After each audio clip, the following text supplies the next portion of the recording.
तो हेलो मेरे प्यारे प्यारे दोस्तों, कैसे हो आप सभी? सब मस्त स्वस्थ और जबरदस्त ना। तो आज हम लोग देखने वाले हैं झारखंड बोर्ड कक्षा 9वीं का सामाजिक विज्ञान का सबसे महत्वपूर्ण प्रश्न। इसमें 40 प्रश्न हम लोग देखने वाले हैं और ये बिल्कुल ओरिजिनल क्वेश्चन पेपर है आप लोग का प्रीवियस ईयर पेपर का। जी, आपको पता है प्रीवियस ईयर पेपर कितने महत्वपूर्ण होते हैं, ठीक है। ये आप लोगों के एग्जाम के लिए बहुत ज्यादा हेल्प करेगा। 12 मार्च 2025 को एग्जाम होने वाला है, एक भी क्वेश्चन मिस नहीं कीजिएगा। और भाई इन 40 सवालों में आपको कितना आता था आप लोग लास्ट में जरूर बताइएगा, और हो सके तो अपने दोस्तों को जरूर शेयर कर दीजिए, उनको भी बहुत ज्यादा लाभ मिलेगा इस वीडियो से।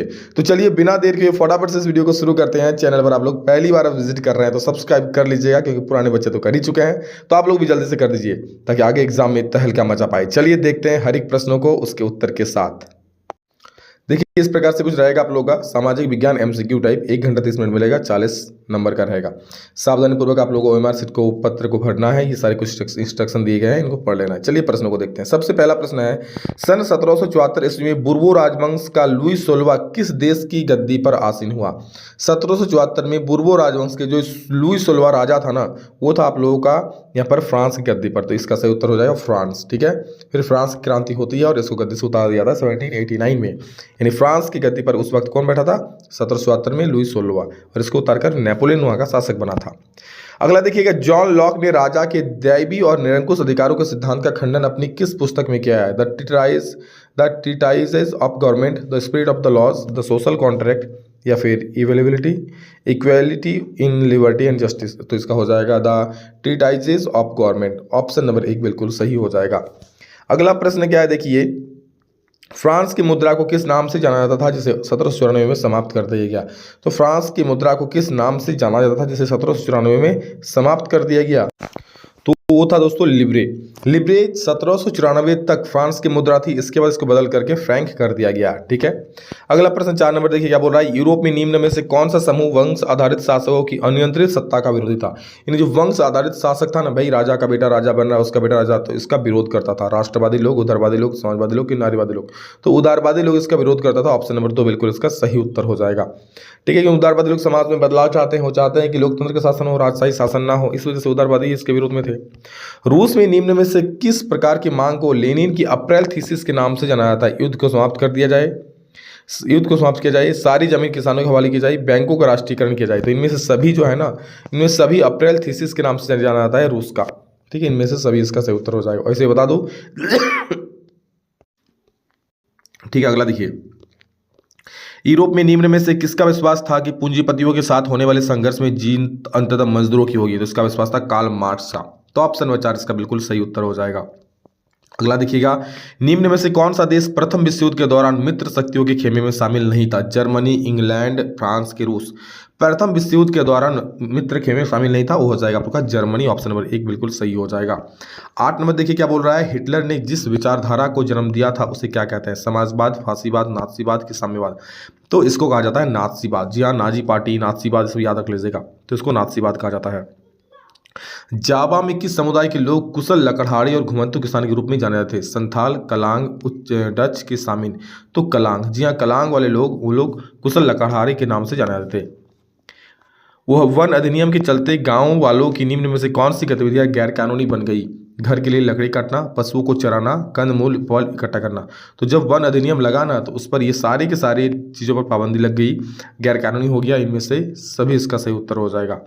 अगला प्रश्न है क्या, देखिए अगला प्रश्न है, भोटिया, शेरपा और किन्नौरी समुदाय के लोग निम्न में से क्या थे? कृषक थे, जमींदार थे कि चरवाहे थे?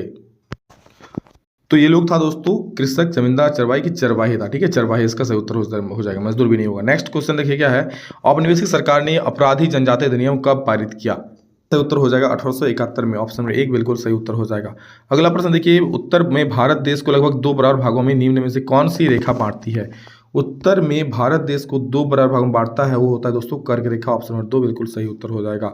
अगला देखिए क्या बोल रहा है, 14 नंबर, उत्तराखंड, उत्तर प्रदेश, बिहार, पश्चिम बंगाल और सिक्किम की सीमाएं किस देश को छूती है? नेपाल, चीन, भूटान की म्यांमार? तो इसका सही उत्तर हो जाएगा नेपाल।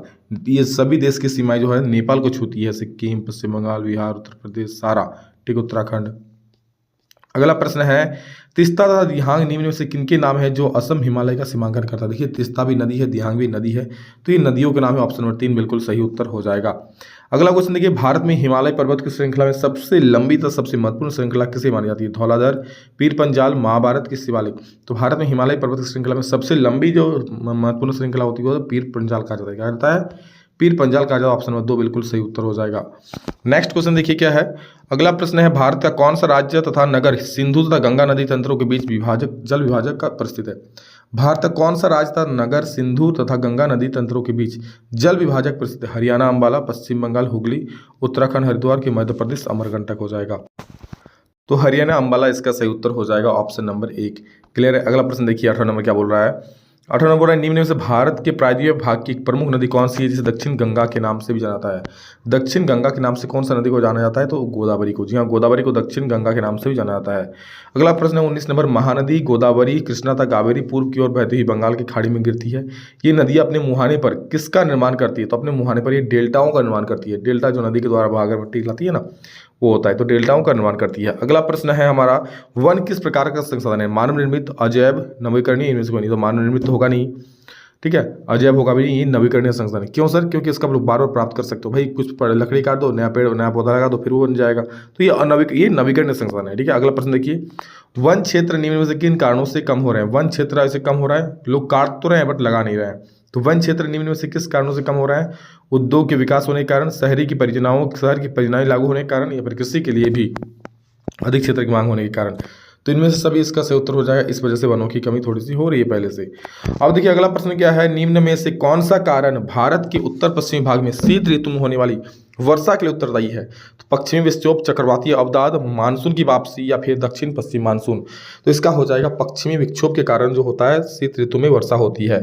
ठीक है, उत्तर पश्चिमी भाग। अगला देखिए क्या है, राष्ट्रीय जनसंख्या नीति 2000 का मुख्य उद्देश्य क्या है। तो इसका उद्देश्य 14 वर्ष से कम आयु के बच्चे को निःशुल्क शिक्षा प्रदान करना।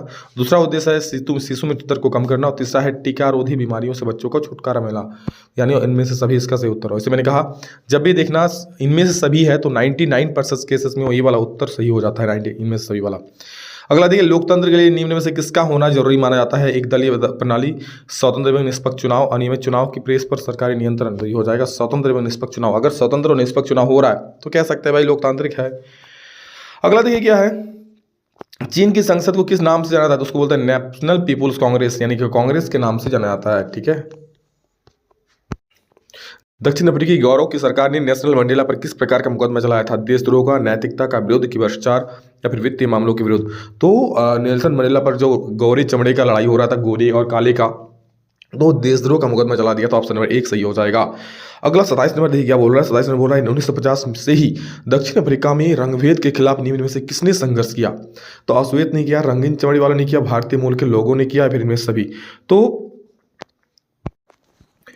इसका सही उत्तर हो जाएगा आप लोग का अश्वेत का, यानी काली चमड़ी वाले जो लोग थे, अश्वेत लोग था, उन्होंने इसका क्या बोलते हैं भाई ये संघर्ष किया। अगला प्रश्न देखिए क्या बोल रहा है। नेक्स्ट क्वेश्चन है हम लोग का, भारत में चुनाव कराने की जिम्मेवारी किस संस्था पर होती है। तो चुनाव कराने की जिम्मेवारी जो होती है वो होती है चुनाव आयोग पर, या निर्वाचन आयोग कह सकते हो। ऑप्शन नंबर 3 बिल्कुल सही उत्तर हो जाएगा। अगला प्रश्न देखिए हम लोग क्या है। नेक्स्ट क्वेश्चन है, निम्न में से कौन भारत देश का राष्ट्राध्यक्ष होता है और औपचारिक रूप से सबसे बड़ा अधिकारी भी माना जाता है। तो ये है हम लोग का राष्ट्रपति जी। ऑप्शन नंबर 1 सही हो जाएगा।